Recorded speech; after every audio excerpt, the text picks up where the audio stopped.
गायत्री महामंत्र एक बार मेरे साथ दोहराओ। ओम भूर्भुवः स्वः तस्य वितुर्वरेण्यं भर्गो देवस्य धीमहि धियो यो नः प्रचोदयात्। मैं सभी से बड़ी ही प्रार्थना के साथ एक बात कह रहा हूँ। कल जो प्रवचन में समझाया गया था उसको जरा दोबारा से फिर से स्मरण कर लीजिए, दिमाग में ले आइए, तो बात आगे चलेगी। और बात आगे चलेगी तो समझ आएगी। मैंने कल कहा था भगवान ने पेट दिया है तो उसके साथ उसकी आवश्यकता दी है, और आवश्यकताओं की पूर्ति के लिए प्रकृति ने अन्न, तरह तरह के फल, साग सब्जियां, वो सब दिए हैं। परंतु प्रकृति ने जिंदा रहने के लिए सांस की भी आवश्यकता दी है, और उस आवश्यकता पूर्ति करने के लिए उसने प्राणवायु के संतुलन को भी बनाया है।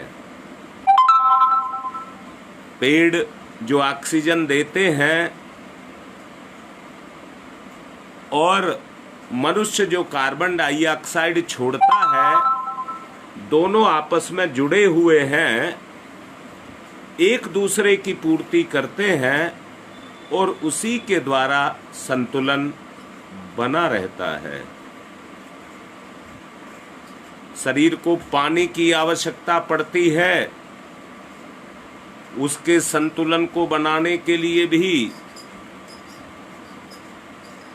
भगवान ने स्वयं ही इस दुनिया में बरसात के जो वैज्ञानिक प्रक्रिया है उसका निर्माण किया है। अब जरा सोच करके देखिए, ये सब तो ईश्वर का दिया हुआ है। मैं क्या कहना चाहता हूं, ईश्वर ने अगर किसी तरह की आवश्यकता दी है तो उसकी पूर्ति करने का साधन भी दिया है, और उसके ऊपर संयम भी लगाया है। संयम भी लगाया है कि किस चीज को कितनी मात्रा में लिया जाए, किस चीज को कितनी मात्रा में लिया जाए, उसके ऊपर वो बंधन भी लगाया गया है। अब मैं जो बात कहना चाहता हूं उस बात पर विशेष रूप से ध्यान देंगे, और विशेष रूप से जो आज के बच्चे हैं उनके लिए विशेष रूप से मैं इस बात को कह रहा हूं। अभी पिछले दिनों जब से हमारे देश को आजादी मिली है, वो सांसारिक शारीरिक आजादी है, और उस आजादी के मिलने के बाद व्यक्ति आजाद हो गया, और उस आजादी ने शारीरिक छूट तो दे दी, परंतु मानसिक नंगापन भी दे दिया। ईमानदारी से सोचेंगे, जो मैंने कहा है 1947 में हमको आज़ादी मिली है, और इस आज़ादी का दुरुपयोग ये हुआ, हमारे देश को जो शिरोमणि माना जाता था, यहाँ के हर बच्चे को देवी और देवता कहा जाता था, आज उस छूट के कारण यहाँ पर सच्चाई से देखिए क्या स्थिति पैदा हो चुकी है। उस स्थिति को सच्चाई से देखिए, ये क्या स्थिति पैदा हो चुकी है। इसके पीछे कारण क्या है? इसके पीछे कारण क्या है? कारण है इंद्रिय असंयम। मैंने कल आपको एक बात बताई थी शरीर को जिंदा रहने के लिए प्राणवायु, जल और भोजन की आवश्यकता पड़ती है। सबसे ज्यादा प्राणवायु, दूसरे नंबर पर जल और तीसरे नंबर पर भोजन की आवश्यकता पड़ती है। किसको जिंदा रखने के लिए? शरीर को जिंदा रखने के लिए। परंतु जीव को जिंदा रखने के लिए, इसके अंदर जीव भी तो है, इस शरीर से अलग हट करके इसके अंदर जीव भी तो है। उस जीव को जिंदा रखने के लिए मन की आवश्यकता पड़ती है। मैंने कहा जिस तरह से भोजन की आवश्यकता शरीर को है, उसी तरह से सम्मान की आवश्यकता मन को है। मन की भी अपनी भूख होती है। अब मैं फिर से कहूंगा, अगर मन हमारा रूप, रस में, रंग में जो 5 गंध, स्पर्श, रूप, रस और स्पर्श, ये 5 जो वो तन्मात्राएं बताई गई हैं, इससे जो पूर्ति होती है वो मन की होती है। मन को इनसे सुख मिलता है। परंतु अगर ये गलत रास्ते पर चलने लग जाएं तो एक भूख बन गई। अंदर से सुनेंगे मेरी बात को, एक व्यक्ति की भूख बन गई। और आज के व्यक्ति की जो भूख बन गई, वो क्या भूख बन गई? एक भूख बन गई, उसको भोग और विलास कहते हैं। आज सच्चाई से देखिए, आज की सब जीवन की सच्चाई को देखिए, जो किसी के मुंह से निकलने को तैयार नहीं है। मन से सब जानते हैं, मन से सब जानते हैं।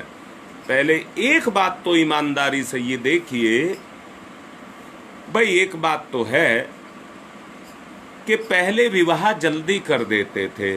उसका कारण था, मैंने कहा, जब तक देश आजाद नहीं था, अपनी बच्चियों की इज्जत को बचाने के लिए वो समय रहते ही उनकी शादियां कर दिया करते थे।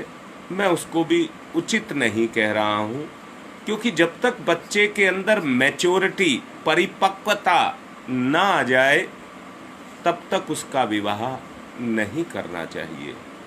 कच्ची उम्र में अगर शादी कर दी जाती है तो बच्ची का जीवन बर्बाद हो जाता है, बर्बाद हो जाता है।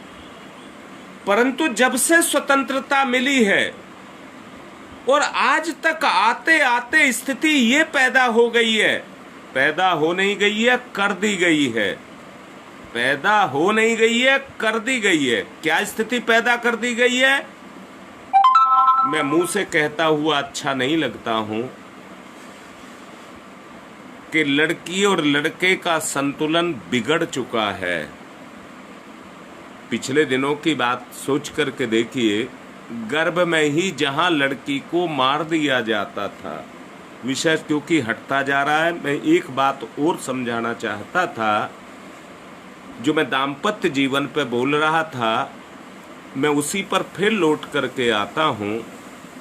मैं एक बात आपसे कहता हूं, हमारे शरीर को अपनी आवश्यकताओं की पूर्ति करने के लिए श्रम करना पड़ता है, और उस श्रम के द्वारा हम अपनी आवश्यकताओं की पूर्ति करते हैं। अब किससे करते हैं? मन से करते हैं। मन में आदत होती है, जिस काम को रोज रोज भूख लगती है उसकी लत पड़ जाती है, आदत में आ जाता है। अब मैं ये कहूँगा, ये जो पिछले दिनों का समय गया है, इसमें आदमी के जो चेतना है उसमें आकर के भोग और विलास घुस गए, भोग और विलास घुस गए। अब आदमी की भूख क्या रह गई? जैसे आदमी अपने पेट को भरता है, ऐसे ही अब भोग और विलास के पेट को भर रहा है। भोग और विलास के पेट को भर रहा है, ईमानदारी से देखिए, वो इतना अनियंत्रित हो चुका है कि हर माँ बाप को अपनी इज्जत आज बचानी मुश्किल हो रही है उस भोग विलास के कारण। यानी कि संतति इतनी आउट ऑफ कंट्रोल हो चुकी है कि आज माँ बाप उसके सामने लाचार बनकर के खड़े हो गए हैं। आज माँ बाप की कोई बिसात नहीं रह गई है। अब क्या नहीं रह गई है? बच्चा तो कह रहा है कि मैं भूखा मर जाऊं क्या?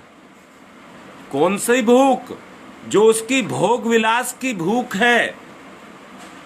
वो क्या कर रहा है? छुप करके कुछ से कुछ कर रहा है, और इतना तनाव दबाव उसके जनक और जननी पर है कि वो उसको सहन नहीं कर पा रहे हैं, और स्थिति ये पैदा हो चुकी है कि वो किसी तरह से अपनी इज्जत को बचाने में मजबूर हैं। स्थिति क्या है? सरेआम आदमी की इज्जत उतर रही है। मैं कह रहा हूं, पहले अगर जरा सी भी इज्जत पर कोई बात आ जाती थी, आदमी अपना मुंह छुपा जाता था। इससे आगे की बात नहीं बोलूंगा, परंतु इतनी बात जरूर कहूंगा, आज का आदमी इतना लाचार, इतना मजबूर हो चुका है कि वो क्या करे, और करते करते कुछ स्थिति इस तरह की बनकर के प्रचलन के रूप में आ गई। कितनी प्रचलन के रूप में आ गई कि लड़के लड़कियां अपनी मर्जी करते हैं। अब मैं फिर से पूछ रहा हूं, जब योग्य लड़के लड़की, मैं तो क्या कहूं, एक बात कहना चाहूंगा,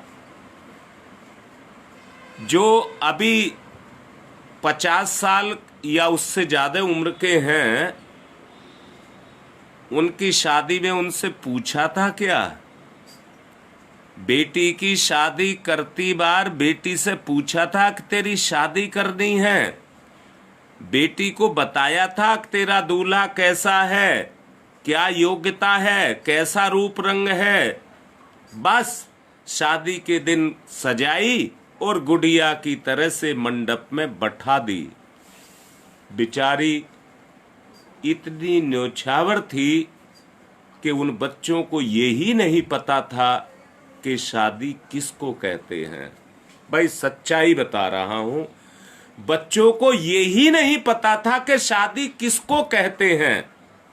अब मैं क्या कहना चाह रहा हूं कि व्यक्ति का जो निर्माण होता है वो वातावरण में निर्माण होता है, परंतु आज का वातावरण इतना विषाक्त हो चुका है कि उसके अंदर भोग और विलास पूरी तरह से लबालब भरा हुआ है।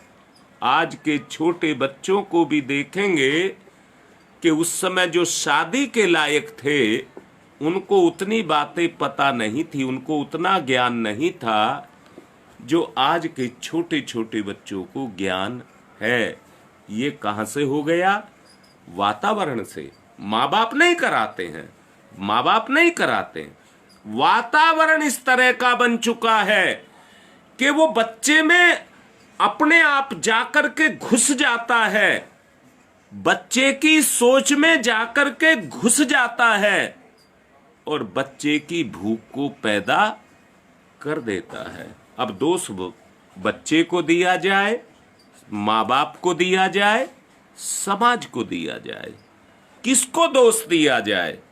अब मैं फिर से कह रहा हूं, इसको रोकने के लिए तरह तरह के कानून बनाए जा रहे हैं, परंतु स्थिति नियंत्रित हो रही है या बगैर नियंत्रित होकर के बढ़ती जा रही है।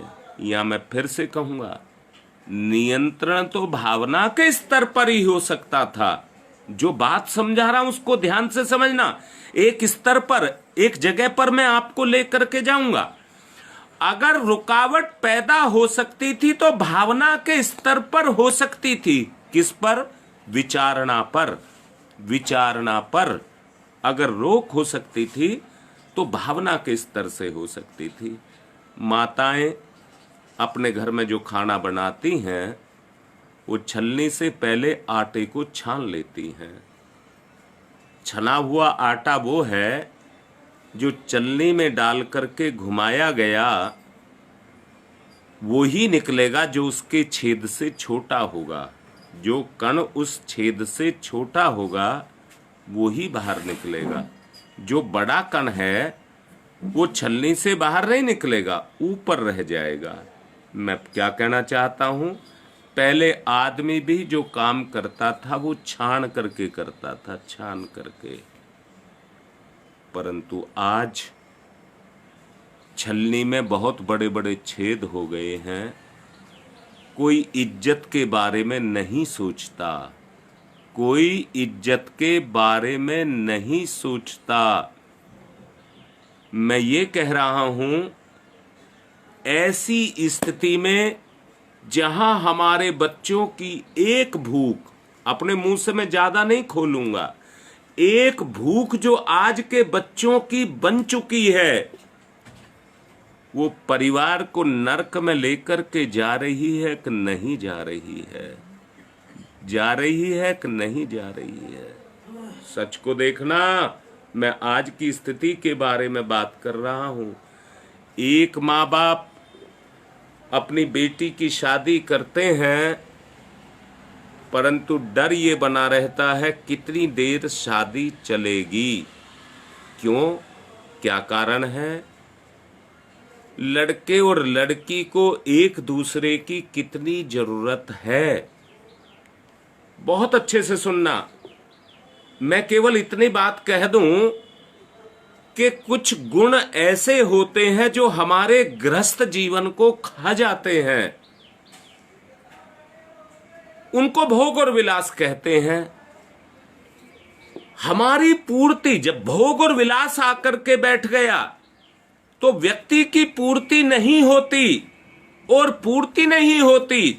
जैसे पशु खेत में काम करता हुआ, किसी का खेत में कोई हरी फसल खड़ी हुई है तो उसमें मुंह मार लेता है, ऐसे ही आदमी का स्वभाव में भी वो पशुता आकर के बैठ गई। और वो पशु के स्तर का आदमी आज कैसा हो गया है? वो अपनी मान मर्यादा इज्जत उनको नहीं समझता, उनको नहीं समझता, और ना समझने के कारण वो नादानियां कर देता है जो उसको नहीं करनी चाहिए। इसमें मैं एक तरफा बात नहीं कहूँगा, मैं लड़कों को दोष दूं या लड़कियों को दोष दूं, स्थिति लगभग दोनों तरफ बराबर है। परंतु आज फिर भी कुछ स्थिति संभली हुई है तो वो लड़कियों की तरफ से संभली हुई है। लड़के ज्यादा उद्दंड होते हुए चले जा रहे हैं। इसलिए दाम्पत्य जीवन बहुत देर तक टिकते नहीं हैं, और दाम्पत्य जीवन के अंदर उपेक्षाएं बढ़ती चली जा रही हैं। कैसी उपेक्षाएं बढ़ती चली जा रही हैं? आदमी सुबेरे तैयार होकर के अपने काम पर चला जाता है, पत्नी उसके भोजन की तैयारी कर देती है और वो तैयार होकर के अपने काम पर चला जाता है। शाम को आता है तो अपने फोन को लेकर के बैठ जाता है,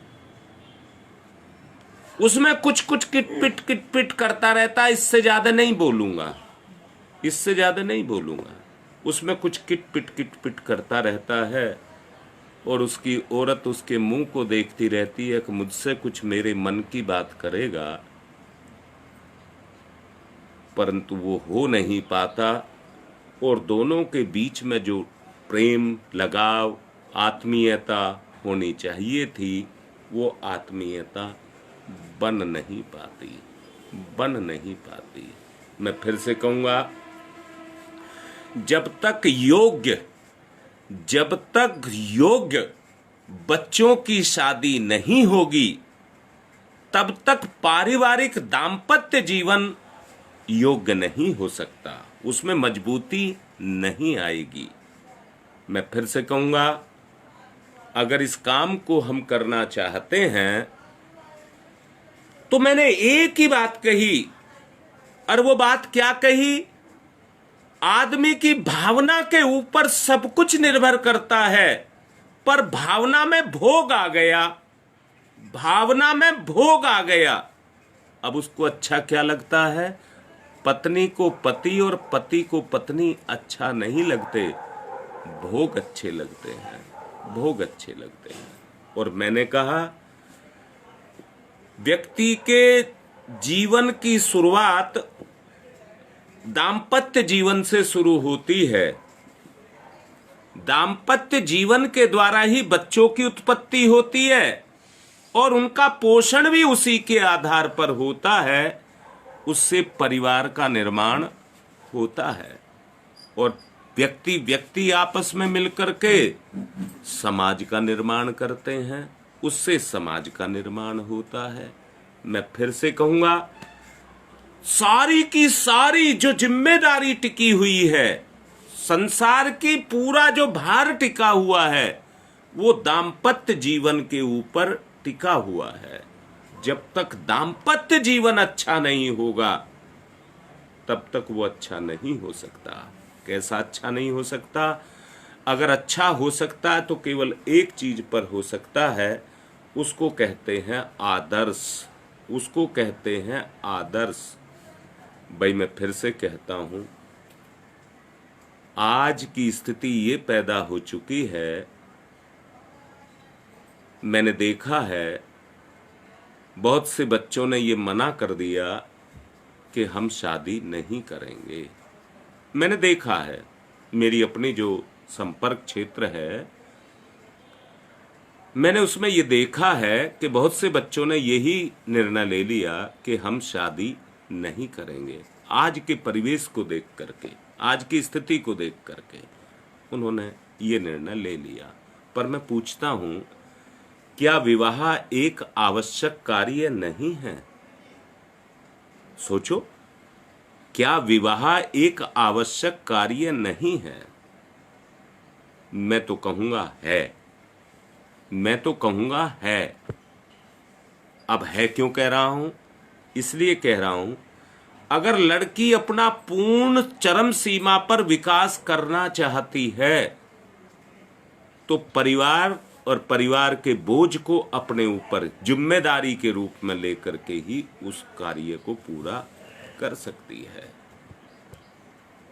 सच को देखना, अगर बेटी अपने परिवार की जिम्मेदारी को अपनी जिम्मेदारी नहीं समझेगी तो परिवार रूपी संस्था कभी सुरक्षित नहीं रहेगी, क्योंकि परिवार का जो जनक है, जन्मदात्री है, वो लड़की ही है।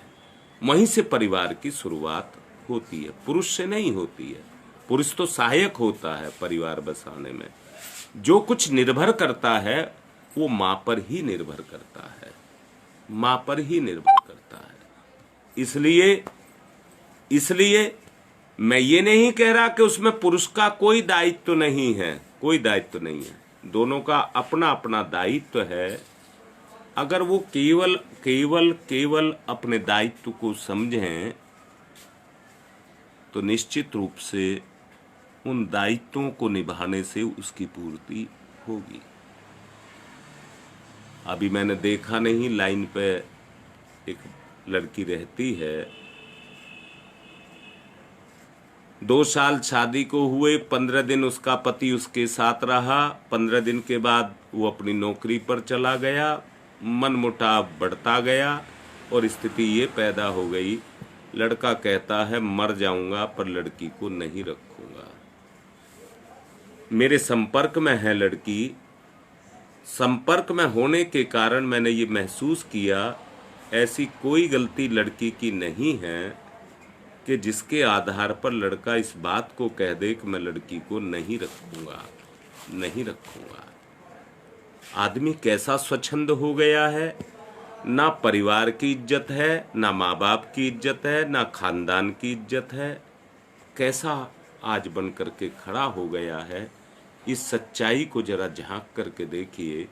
मैंने कहा क्या शादी आवश्यक नहीं है?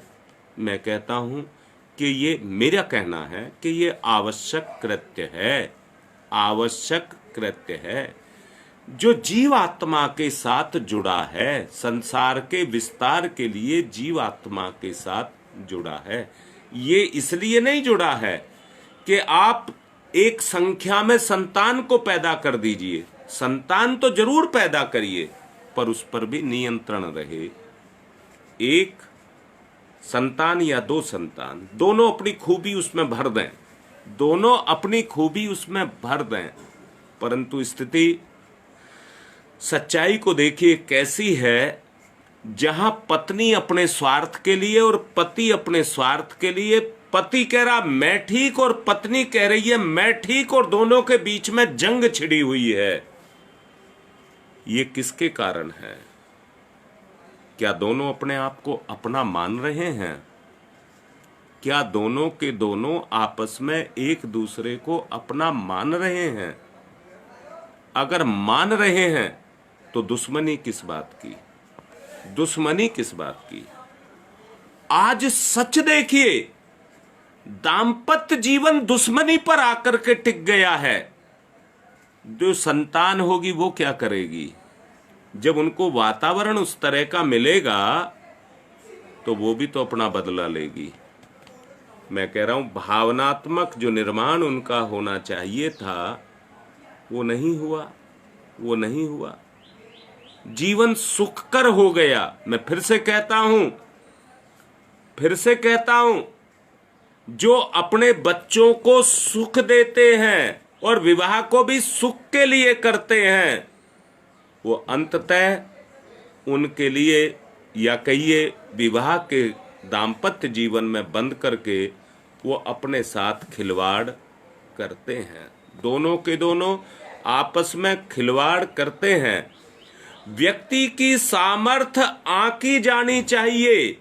जिसका विवाह होने जा रहा है, माता पिता को अपने पुत्र अपने पैरों पर खड़ा हुआ है कि नहीं हुआ है, और वो अपनी जिम्मेदारी को संभालने के लायक है या नहीं है, तब तक उस जिम्मेदारी में उसको बांधना नहीं चाहिए।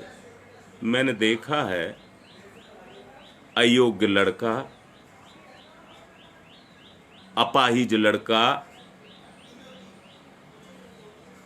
परंतु माँ बाप के पास धन ना होने के कारण योग्य लड़की से ब्याया गया, योग्य लड़की से ब्याया गया। अब योग्य लड़की जो ब्याही गई, कमी तो एक थी, केवल एक थी, अपाहिजता उसकी कमी थी। अगर अपाहिजी लड़की उसके साथ ब्याह दी जाती तो दोनों निभे रहते, परंतु पैसे के बल पर योग्य लड़की को अयोग्य लड़के के साथ ब्याह दिया गया। मैं एक बात कहना चाहूंगा, विवाह शादी जो निर्भर करता है वो योग्यता पर निर्भर करता है। मैंने अभी पीछे जो इशारा किया था वो एक इशारा किया था, भोग विलास भी अयोग्यता है, भोग और विलास भी अयोग्यता है।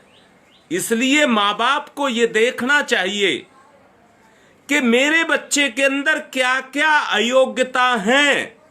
अगर हम वहां पर आंख बंद कर लेंगे और केवल एक बात को सोचेंगे कि बस किसी भी तरह से मेरे बच्चों के हाथ पीले हो जाएं, तो आपका छुटकारा नहीं होगा। जिस छुटकारे के लिए आप बच्चों के हाथ पीले कर रहे हैं, उससे आपका छुटकारा नहीं होगा, बल्कि वहां से आपकी दुर्गति होना शुरू होगा और साथ में बच्चों की भी दुर्गति होना शुरू होगा।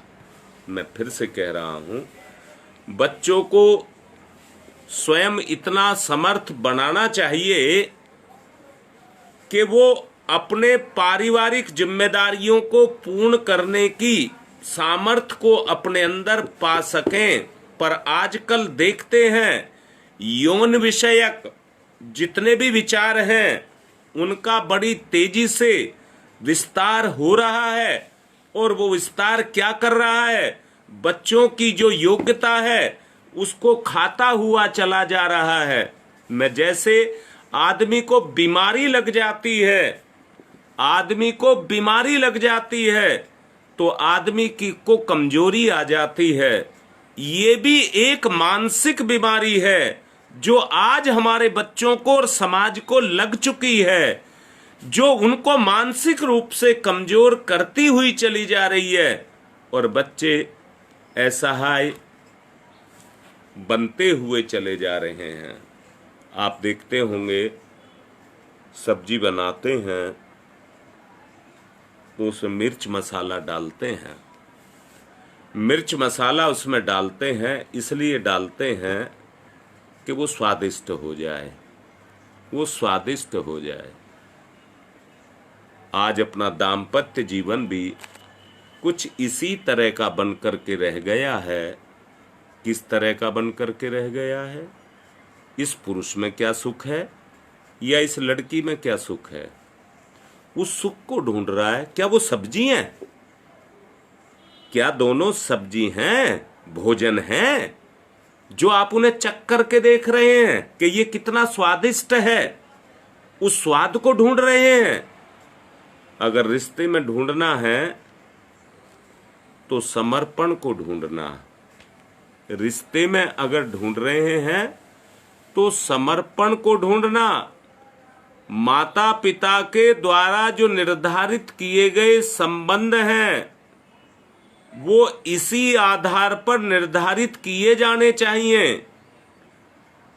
आप लोग देखते हैं स्वेच्छा से जो प्रेम विवाह कर लेते हैं, आप ईमानदारी से देखिए, अगर उसके मूल में हम झांक करके देखते हैं तो वहां पर भी यौन सुख की बात ही समझ आती है, परंतु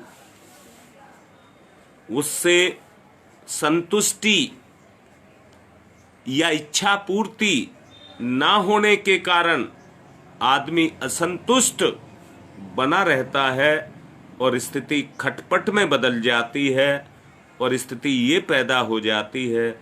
आज सच को देखिए, आज के जो रिश्ते हैं, जो दाम्पत्य के रिश्ते हैं, वो केवल एक यौन संबंधों के आधार पर ही टिके हुए हैं।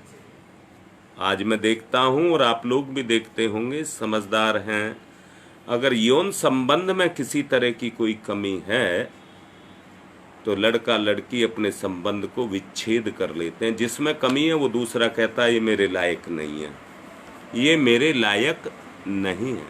अर्थात आज व्यक्ति की जो लायकता है उसके गुण नहीं रह गए हैं, उसके यौन संबंध ही उसके गुण बन करके रह गए हैं। मैं ज्यादा खोल करके नहीं बोलना चाहूंगा, पर जो सच्चाई है उसे प्रकट करना चाहता हूं।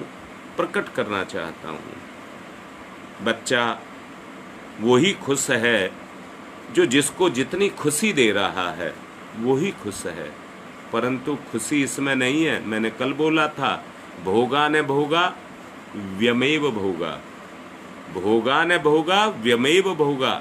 जो भोग को भोगते हैं, भोग उनको खुद भोग जाते हैं। और आज की जो जिंदगी जीने का तरीका है उसमें आप देख लीजिए, आज की स्थिति जो आदमी की बनी हुई है वो किस तरह की बनी हुई है कि हमारे रिश्ते, आज पति पत्नी का जो रिश्ता है वो एक दूसरे को खा जा करके ख़त्म करने का रिश्ता रह गया है। जिस तरह से जोक किसी के खून को पी जाती है, आज हमारे रिश्ते भी प्यासे हो गए हैं, प्यासे हो गए हैं। वहाँ प्रेम का रस नहीं, वहाँ प्रेम का रस नहीं, जिसमें कहिए संतोष हो, सब्र हो, शांति हो, वो चीज़ नहीं रह गई। आज रिश्ते खुशी देने वाले नहीं रह गए, आज रिश्ते जो भी हैं वो आप उनको समझते हैं जिस तरह के आज हैं।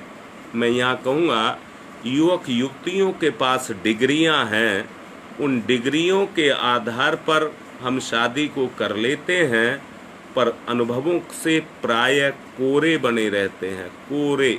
और कोरे बने रहने के कारण आज की स्थिति ये पैदा हो चुकी है कि उनमें स्थायित्व नहीं है, उनमें स्थायित्व नहीं है।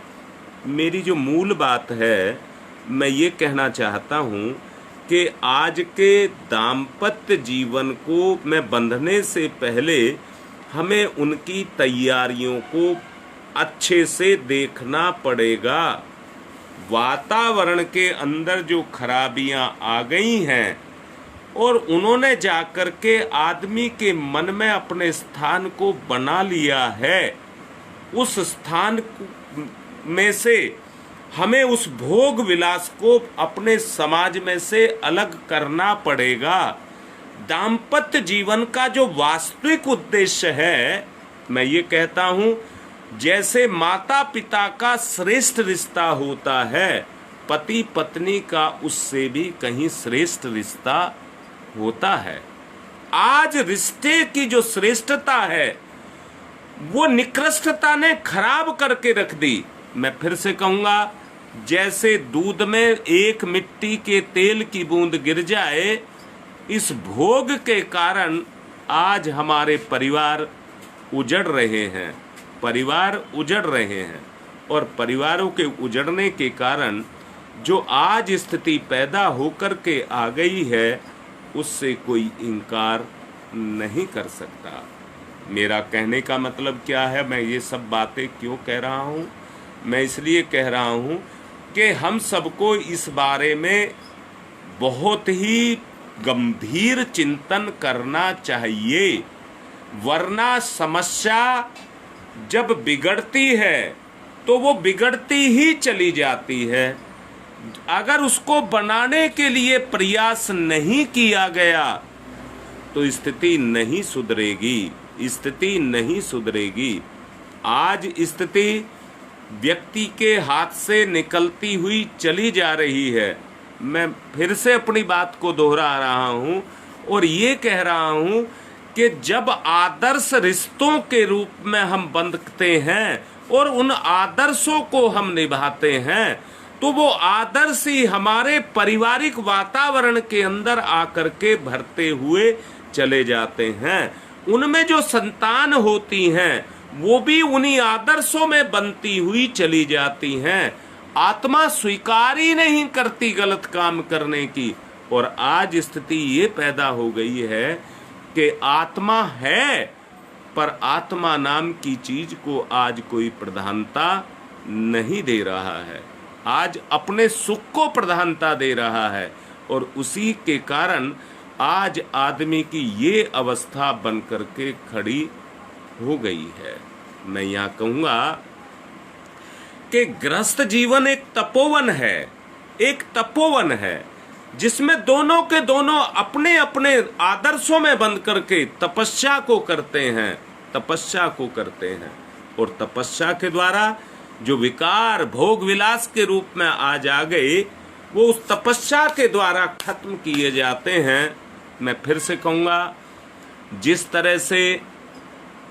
तरह से आप ये देखिए कि कहीं जंगल में जाकर के ऋषि मुनि अपनी तपस्याएं किया करते थे, अपनी तपस्याएं किया करते थे, ठीक उसी तरह से पारिवारिक जीवन में आज पति पत्नी दोनों मिलकर के अपनी तपस्या कर रहे हैं। आदर्श पांडे का आज जन्मदिन है। सबसे प्रार्थना है वो अब सबके आशीर्वाद की कामना कर रहे हैं, उनको सब आशीर्वाद देना।